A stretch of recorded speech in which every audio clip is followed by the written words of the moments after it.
दोस्तों आज का टॉपिक है सीरीज में प्रतिरोध। सीरीज क्या होता है इसको हम जान लेते हैं दोस्तों। जब एक प्रतिरोध का अंतिम सिरा दूसरे प्रतिरोध के प्रारंभिक सिरे से, दूसरे प्रतिरोध का अंतिम सिरा तीसरे प्रतिरोध के प्रारंभिक सिरे से, इस प्रकार जब रेजिस्टेंसों को जोड़ा जाता है तो दोस्तों इसको बोलते हैं हम सीरीज कनेक्शन। ये हमारा रेजिस्टेंस नंबर 1, ये रेजिस्टेंस 2 और ये रेजिस्टेंस 3 है। इसका ये पॉइंट हो गया पहला, ये इसका अंत हो गया। इस दूसरे रेजिस्टेंस का ये पहला पॉइंट है और ये पहले रेजिस्टेंस के अंतिम बिंदु से जुड़ा हुआ है। तो इस प्रकार के कनेक्शन को हम सीरीज कनेक्शन बोलते हैं।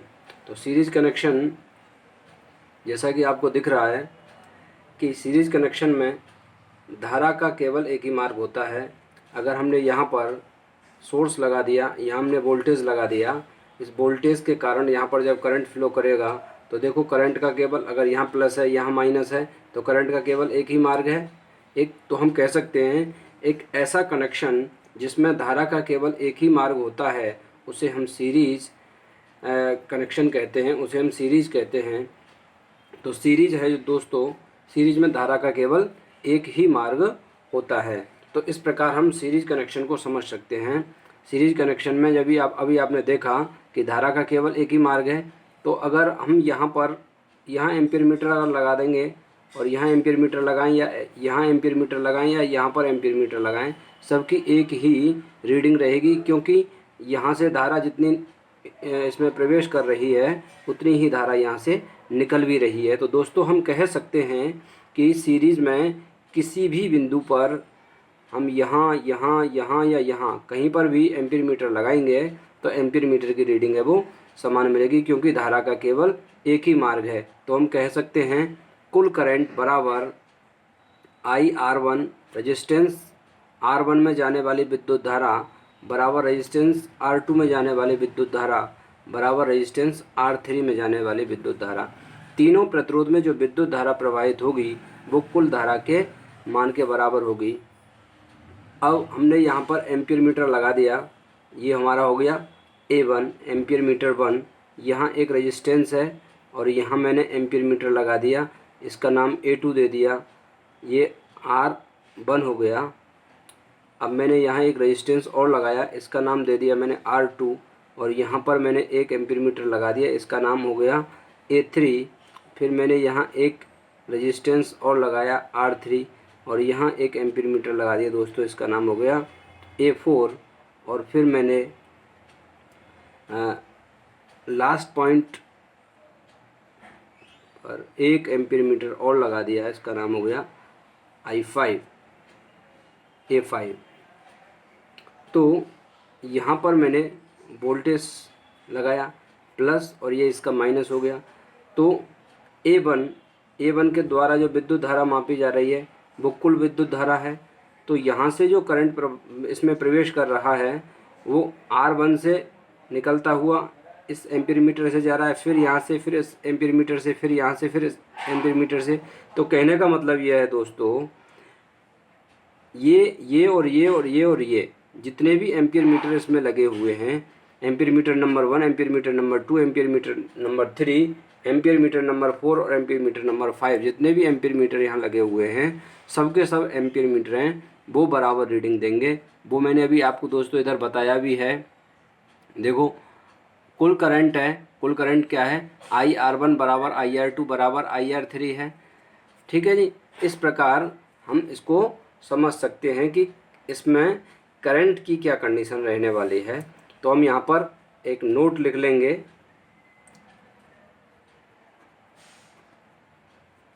सीरीज यानी कि श्रेणी परिपथ में प्रत्येक प्रतिरोध से बहने वाली विद्युत धारा समान होती है तथा उसका मान कुल विद्युत धारा के बराबर होता है।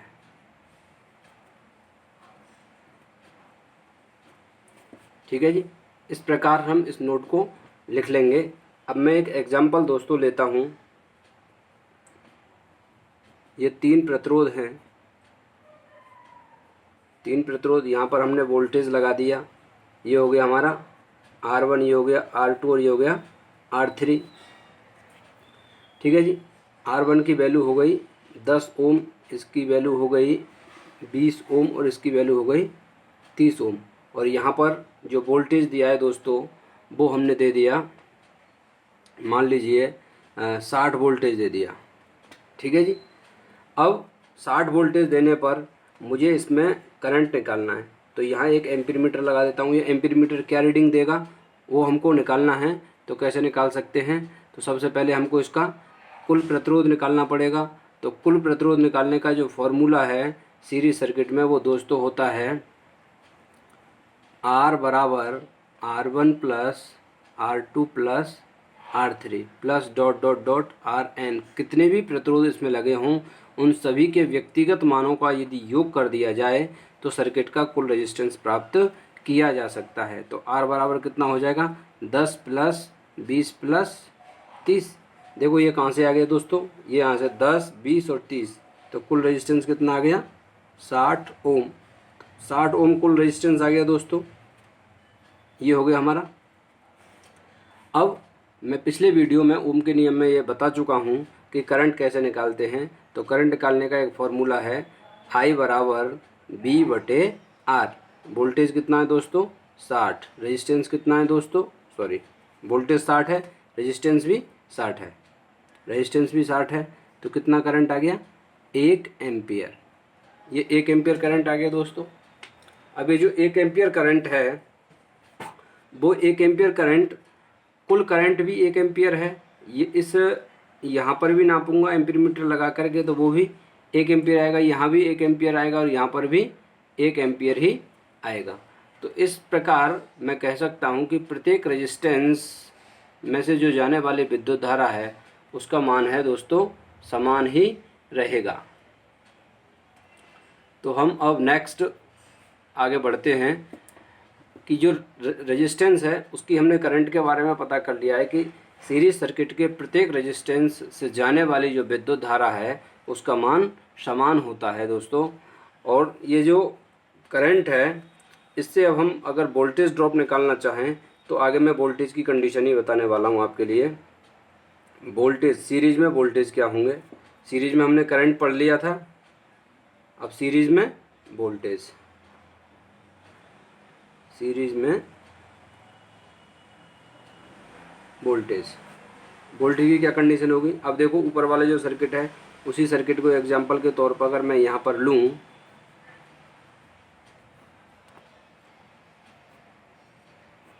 ये ले लिया, तो इसमें जो वोल्टेज ड्रॉप हो रहा है वो वोल्टेज ड्रॉप कैसे निकालेंगे।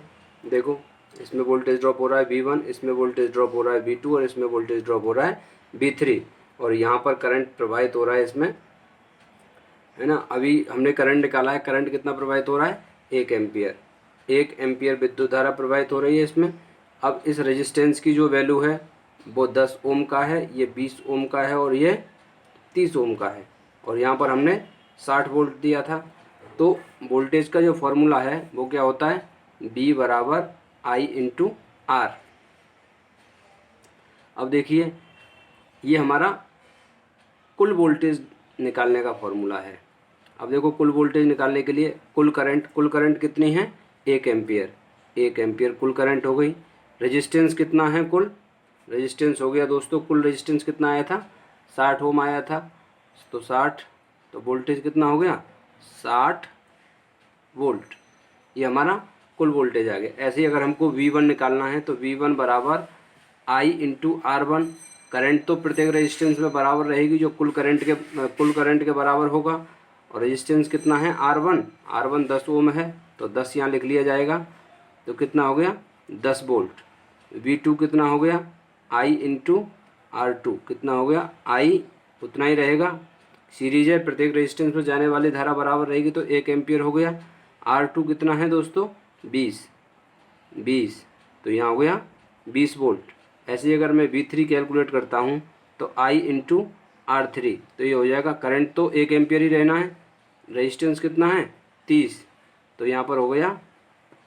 तो देखो दोस्तों, एक चीज़ और यहाँ पर हमारे सामने आ रही है, ये जो हमने कुल वोल्टेज दिया था 60 वोल्टेज, इस वोल्टेज का जो मान है, ये जो रेजिस्टेंस है V, यहाँ पर जो रेजिस्टेंस है R1 R2 R3 है ना, ये जो रेजिस्टेंस है इनके सिरों पर जो वोल्टेज ड्रॉप हो रहा है, ठीक है, वो अभी हमने निकाल लिया है 10 वोल्ट, 20 वोल्ट और 30 वोल्ट।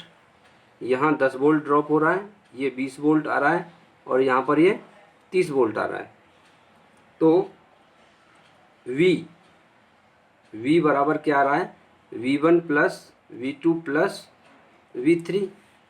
देखो V कितना है, 60 वोल्टेज दिया है, कुल वोल्टेज 60 है, ये किसके बराबर आएगा, V1 plus V2 plus V3 के बराबर आएगा। देखो V1 कितना है, 10 वोल्टेज प्लस V2 कितना है, 20 वोल्टेज प्लस V3 कितना है, 30 वोल्टेज। तो देखो 20 और 10, 30 और 30 60 है ना, 60 वोल्टेज ये हो गया जो कि इनके सिरों पर जो ड्रॉप हो रहा है, और यहाँ पर हो गया 60 वोल्टेज। तो कहने का मतलब है सप्लाई वोल्टेज बराबर वोल्टेज ड्रॉप, जितना हम सप्लाई का वोल्टेज देते हैं उतना ही वोल्टेज ड्रॉप हो जाता है। या फिर अगर मैं इस बराबर के चिन्ह से अगर इधर लेके आता हूँ बी डी को, तो माइनस बी डी हो जाएगा, इसको मैं इधर ले आया, बराबर क्या हो जाएगा 0, यानी कि सिग्मा बी बराबर 0। यही हमारा KVL है। आगे मैं KVL और KCL बहुत अच्छे से आपको समझाने को जाऊंगा। तो फिलहाल हम इतना ही देखेंगे कि हम जितना सर्किट में वोल्टेज देते हैं, उस सर्किट में जो रेजिस्टेंस लगे हुए होते हैं उनके व्यक्तिगत ड्रॉप को अगर जोड़ दिया जाए तो उनका जो व्यक्तिगत ड्रॉप है वो सप्लाई वोल्टेज के बराबर प्राप्त होता है। इस चीज़ को आप अच्छे से देख लेंगे। एक चीज़ और हम यहाँ पर समझ रहे हैं कि सबसे ज़्यादा जो वोल्टेज ड्रॉप जो मिल रहा है हमको, वो कहाँ मिल रहा है, यहाँ मिल रहा है। इस रेजिस्टेंस में जो वोल्टेज ड्रॉप है वो सबसे ज़्यादा मिल रहा है। इस रेजिस्टेंस में जो वोल्टेज ड्रॉप मिल रहा है वो 30 वोल्टेज मिल रहा है, यहाँ 20 मिल रहा है, यहाँ पर 10 मिल रहा है। देखो यहाँ 10 ओम का रेजिस्टेंस है, ये 20 ओम का रेजिस्टेंस है और ये 30 ओम का रेजिस्टेंस है। सीरीज में जिस रेजिस्टेंस का मान सबसे ज़्यादा होता है उस रेजिस्टेंस में सबसे ज़्यादा वोल्टेज ड्रॉप होता है। इस चीज़ को दोस्तों आप नोट कर लेंगे। सीरीज में जिस रेजिस्टेंस का मान सबसे ज़्यादा होता है उस रेजिस्टेंस के सिरों पर वोल्टेज ड्रॉप भी सबसे अधिक होता है। तो दोस्तों वोल्टेज ड्रॉप की कंडीशन आप समझ चुके हैं। ये अभी आपने ये फॉर्मूला जो देखा था वी वाला, तो देखो इसको मैं नेक्स्ट पेज पे मैं आपको बताता हूँ। अभी तो अभी आपने देखा था V1 plus V2 plus V3। तो देखो दोस्तों V बराबर होता है I इंटू आर, और यहाँ पर V1 बराबर हो जाएगा I into R1 plus V2 हो जाएगा I into R2 plus V3 हो जाएगा I इंटू R3।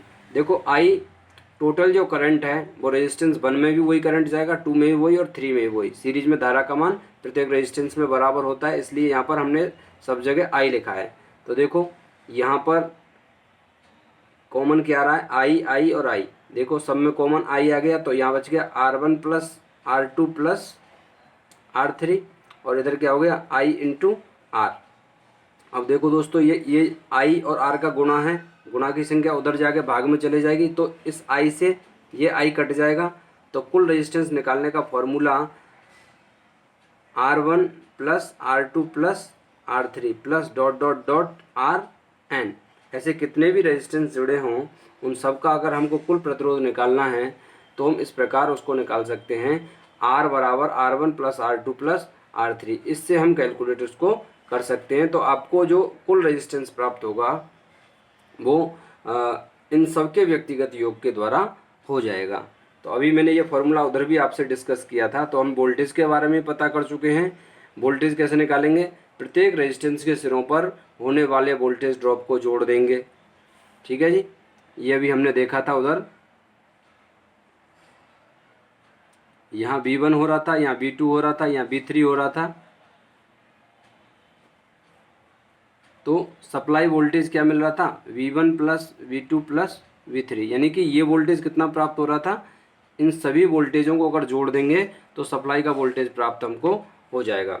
अब देखिए दोस्तों, सवाल परीक्षा में आपसे कैसे पूछा जा सकता है उसके बारे में मैं आपसे डिस्कस करता हूँ। सीरीज में 3 रेजिस्टेंस हैं, यहाँ ये हो गया V1, ये हो गया V2 और ये हो गया आपका V3 और यहाँ पर है V। तो ये जो V1 है ये हो रहा है अभी 10 वोल्ट, V2 आ रहा है आपका 15 वोल्ट और V3 मुझे पता नहीं है, और टोटल वोल्टेज जो मैंने दिया है वो दिया है दोस्तों 50 वोल्ट। तो V3 का मान ज्ञात करो। ये क्वेश्चन आपको आ गया कि V3 की वैल्यू क्या होगी। तो देखो दोस्तों, V बराबर क्या हो जाएगा, V1 plus V2 plus V3। V की वैल्यू मुझे पता है, V की जगह मैंने लिख दिया 50 बराबर V1 कितना है 10, V2 कितना है 15 प्लस V3 मुझे पता नहीं है, ये फाइंड करना है।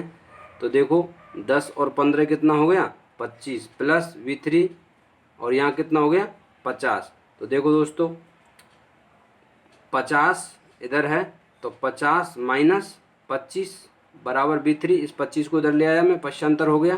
तो क्या हो गया V3 बराबर कितना हो गया दोस्तों 25 वोल्ट्स। अब आपको पता लग गया होगा दोस्तों कि हमको अगर कोई भी मिसिंग वोल्टेज दे रखा है जिसका हमको वोल्टेज ड्रॉप पता नहीं है, उसका वोल्टेज ड्रॉप निकालना है, तो इस प्रकार हम उसका वोल्टेज ड्रॉप दोस्तों निकाल सकते हैं। तो ये हमको क्लियर हो चुका है। अगर हमको इसका कुल रेजिस्टेंस पूछ ले कि इसका कुल रेजिस्टेंस कितना है, कुल रेजिस्टेंस ज्ञात करो। कुल रेजिस्टेंस क्या होगा, तो रेजिस्टेंस का फॉर्मूला क्या है दोस्तों, R बराबर V बटे I। ठीक है जी। अब हमको I नहीं पता दोस्तों, I कितना है, ठीक है, और हमको R भी नहीं पता है, R भी नहीं पता है और I भी नहीं पता है। तो इस कंडीशन में हम कैसे इसका कुल, हमारे पास में दो जो क्वांटिटी हैं वो है नहीं। कौन कौन सी क्वांटिटी नहीं है, एक तो रेजिस्टेंस की वैल्यू नहीं है और दूसरा करंट नहीं है। तो इस कंडीशन में हम कुल रेजिस्टेंस नहीं निकाल सकते। कुल रेजिस्टेंस निकालने के लिए हमको I का पता होना चाहिए। अभी I हमको पता नहीं है, तो उसके लिए हमको एक अलग एग्जाम्पल लेना पड़ेगा। उस एग्जाम्पल को हम देखते हैं, कुल रेजिस्टेंस कैसे निकाल सकते हैं हम। अब देखो दोस्तों, यहाँ पर वोल्टेज दे दिया इसने 50 वोल्ट, यहाँ R1 दे दिया इसने 10 ओम, R2 दे दिया इसने 30 ओम और R3 दे दिया इसने मान लीजिए ये 20 ओम, ये 10 ओम। ठीक है जी, 10 ओम दे दिया। तो देखिए कुल मिला के इसका रेजिस्टेंस क्या हो जाएगा, R बराबर R1 plus R2 plus R3 हो जाएगा। तो इसका देखो 10 प्लस 30 प्लस 20 10 है, 10 कर दिया है हमने बाद में से। तो ये हो गया हमारा 50 ओम रेजिस्टेंस हो गया। तो I बराबर क्या हो जाएगा B बटे R, वोल्टेज हो गया 50, रेजिस्टेंस हो गया 50। तो करंट कितना आ गया इसका 1 एम्पियर। 1 एम्पियर करंट इस सर्किट में प्रवाहित होगा। इसी प्रकार हम अगर हमारे लिए रेजिस्टेंस की वैल्यू नहीं दी है, रेजिस्टेंस की वैल्यू नहीं दी और हमारे लिए कुल करंट दे दिया, तो इसी प्रकार हम रेजिस्टेंस भी इसका निकाल सकते हैं। मान लीजिए 3 रेजिस्टेंस हमारे हैं सर्किट में लगे हुए हैं। ये जो 3 रेजिस्टेंस हैं इनसे जाने वाली जो करंट है वो 2 एम्पियर की करंट इसमें प्रवाहित हो रही है, और यहाँ पर हमने 50 वोल्टेज दिया है। तो हम R की वैल्यू निकाल सकते हैं। रेजिस्टेंस क्या हो जाएगा, R बराबर B बटे I। वोल्टेज है हमारे पास में 50 और करंट है दोस्तों हमारे पास में 2 एम्पियर। तो कितना आ जाएगा 25 ओम रेजिस्टेंस हो जाएगा इसका। इस प्रकार हम इसका कुल रेजिस्टेंस हमने निकाल लिया और यहाँ पर हमने ये इसके करंट के बारे में निकाल लिया। करंट। अब देखिए दोस्तों, यहाँ पर कुल रेजिस्टेंस आ गया हमारा 25 ओम आ गया। तो ये 25 ओम जो आया है वो R1, R2 और R3 इन तीनों को जोड़ करके आया है। अब इसमें कितना, इसका R1 कितना है, R2 कितना है, R3 कितना है, यदि इनका वोल्टेज अगर हमको दे के रखता तो हम इसका पता लगा सकते थे। करंट होता और वोल्टेज होता तो इसके हम R का पता लगा सकते थे, लेकिन अभी इनका हमको वोल्टेज ड्रॉप नहीं पता है, इस वजह से हम इनका R नहीं निकाल सकते। तो R निकालने के लिए हमको ये ज़रूरी है कि इनका वोल्टेज ड्रॉप पता होना चाहिए। व्यक्तिगत वोल्टेज ड्रॉप जब तक इनका नहीं पता होगा, हम इनके व्यक्तिगत रेजिस्टेंस के मान का पता नहीं कर सकते।